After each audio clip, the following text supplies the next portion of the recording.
What about this Adam Burke one, validator decentralization question? Which Is it one? possible to create rotating validator sets in Tendermint, increases decentralization, but also keeps chain fast with 100 to 300 validator sets? Marco and Anor, I'd be really interested to hear your thoughts on this, but Adam, I don't think that the issue with the validator decentralization is having a lot more of them. You know, ETH2 has a lot of validators. They've got how many? Like tens of thousands, I think is kind of Yeah, the I number. think they have like But 100-something thousand. Yeah. each one of those validators is actually just only a certain amount of stake. And what's ended up happening is that individual organizations such as Lido end up controlling massive blocks of that validator set. So, you know, just spamming a whole ton more validators doesn't really do anything to increase the decentralization. The decentralization really comes, and I think Juno is a great example of this, it comes from the decentralization of stake.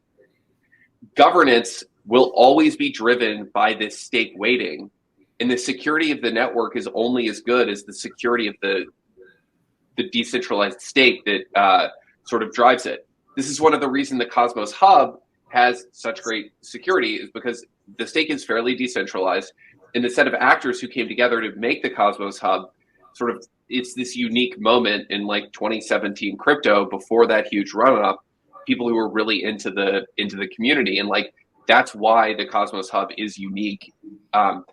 One of the many reasons, but the real issue to solve, Adam, is stake decentralization and not more validators, rotating validator sets.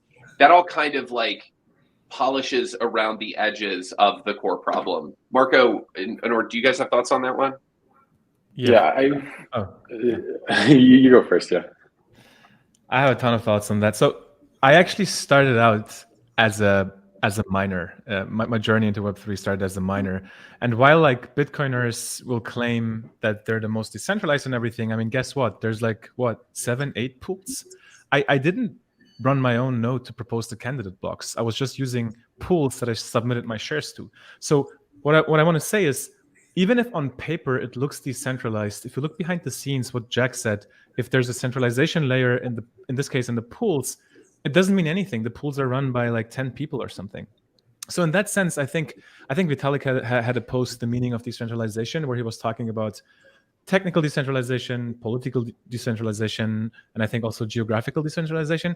And to Jack's point, like at the end of the day, what I care is about the delegators and the stake behind, like how decentralized is that. Last point to close it up, decentralization is important, but I don't want it to become like, it's a means to an end, in my opinion. And the end is permissionless access to everything. So we should make sure we can give everyone permissionless access. But I think a threshold, if you look at the stack, what about cables? What about ISPs? What about like other things that aren't decentralized? It's not going to happen overnight. Yeah, Honor, I really agree with this. I think Ethereum has kind of fallen into this trap of chasing decentralization at all costs. And it's because they have this thesis where it's like, there's only one chain. There's going to be one chain that's going to rule them all. And we need to make sure this is as decentralized as possible in whatever way they're sort of currently defining that. And if you look through the history of the project, they've kind of shifted the goalposts on that repeatedly. But it's driving them towards these very specific architectures, and it's leading them to miss sort of things that are like less potentially decentralized, but much more practical and much more closely mirror real world human systems out there.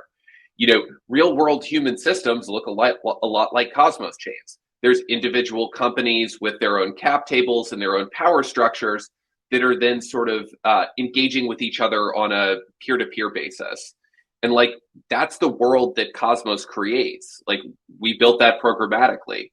And I think that that's part of the power of IBC, is that it takes us out of this world where we say we have to be decentralization maximalists.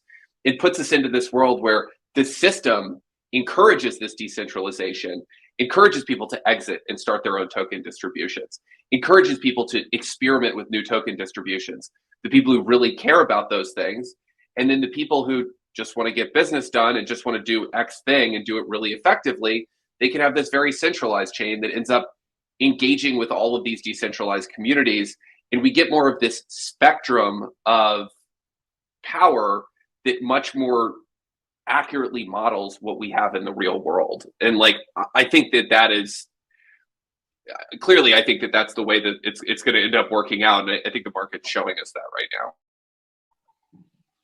Yeah.